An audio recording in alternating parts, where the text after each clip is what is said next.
Well, I'm late with this one. It's the Nanatsu no Taizai chapter 136. I mean, what the heck just happened?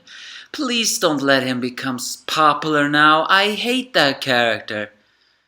Or at least dislike a little bit. Well, it's... what happened is Garan is still having his breakdown after losing to Meliodas. However, we finally get to hear a new name of the Ten Commendants and something else. The scarf girl with the black girl scarf. The girl with the similarly black scarf around her is called Merascylla, or something like that. It is also revealed that although the Ten Commandments curses or commandments are powerful, it appears that they can be affected by their own curse if they too lie. I mean, Galan can turn to stone on himself if he lies to himself, meaning that all of the Ten Commandments' different kind of power, whatever they are, can affect themselves too. Well, granted, however, they would have been too overpowered if that had not happened, but that means that Galan needs to have some very high emotional control. Either way, Selderis then says to everybody to split up and cause havoc. It's not a declaration of war, but an extermination.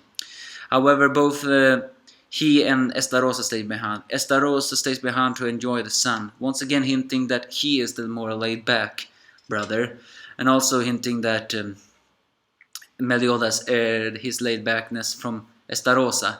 However, it is hinted that Estarossa has some very deep darkness in him, because when before the birds have sitting on him, but now when a bird sits on him, the bird suddenly mutates or swells up into a monster that screams in pain until Estarossa says shut up and it explodes like that. Is that a connection to his commandment curse, or just the fact that Estarossa is so badass that no living being can touch him? Either way, Selderis stays behind to apparently do something. What I think he wants to do, I think he wants to check out the vampire seal, because remember, he was the one who sealed the vampires.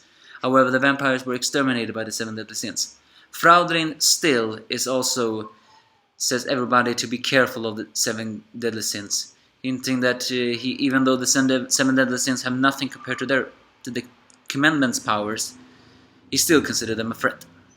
Elsewhere, back on Meliodas, everybody's mad that he provoked the 10 Commendants, and technically he did. However, apparently that was not just a provocation, it was also to split them up, because Britannia, who is basically just England and Scotland, is now so big, so they are scattered. With the 10 Commandants scattered, they can pluck them up one by one. However, back on the training regime, here is what I hate. Hawk comes out, and apparently has mutated into a dragon pig. Yeah, no joke. He has gotten scales and horns, and apparently Oslo now sees him as his big bro. Are you kidding me? Are you telling me that annoying pig really do have a power? And I just know, now he's gonna skyrocket in popularity polls. And I hate that. And another thing I hate is, well, Author and Gothar's training has somehow created a weird bird, and Slater's and Grimoire's training, well, somehow Grimoire has turned back into a baby that Slater is petting. Huh? And finally, well, Elizabeth has switched back to, once again, a little bit more scandalous, openly revealing legs clothing. But she has not been able to train at all. So yeah, well, this chapter could have been a little bit better, mostly with the Hawk thing, the Grimoire situation, and most of all, Elizabeth. Are you telling me Elizabeth is not at all going to train?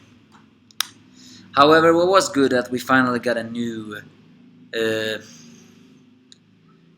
Commandment name, but all the 10 Commandments seems to have names that are difficult to remembering. Merascylla, or something like that. Very difficult to remember in my book.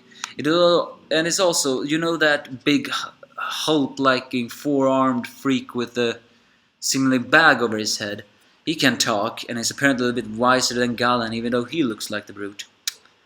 Once again, the 10 Commandments are proven to be interesting, but Now they are splitting up. They are hunting and eating humans even more than before. And they have attacked familiar sites. But the Seven Deadly Sins are not trained enough. There is no way they can take them down now. But we will see. Oh, and one more thing. Zelda is mentioned in the name of the Demon King. It is very likely that at the end of this one, we're gonna get to see the Demon King. I mean, at the end of this story arc, there will be the Demon King, I have a feeling. So that's basically this chapter. What do you think Merascyllas Commandments is? I have no idea, actually. Give me your thoughts if you have it.